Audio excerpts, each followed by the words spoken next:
ایک دفعہ حضرت موسیٰ علیہ السلام کی طرف وحی آئی کہ فلاں بستی میں ایک ولی فوت ہو گیا ہے، اسے غسل دو اور اس کا جنازہ پڑھا کر دفن کرو۔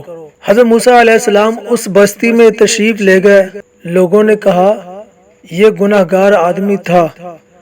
حضرت موسیٰ علیہ السلام نے بارگاہ الہی میں عرض کی، یا اللہ، اس کے نیک ہونے کے متعلق تو گواہی کوئی نہیں۔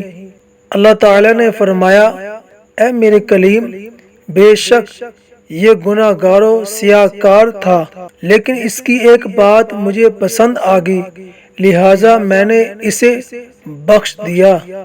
عرض کی، مولا، وہ کون سی بات ہے جس کے سبب اس کی بخشش ہوگی؟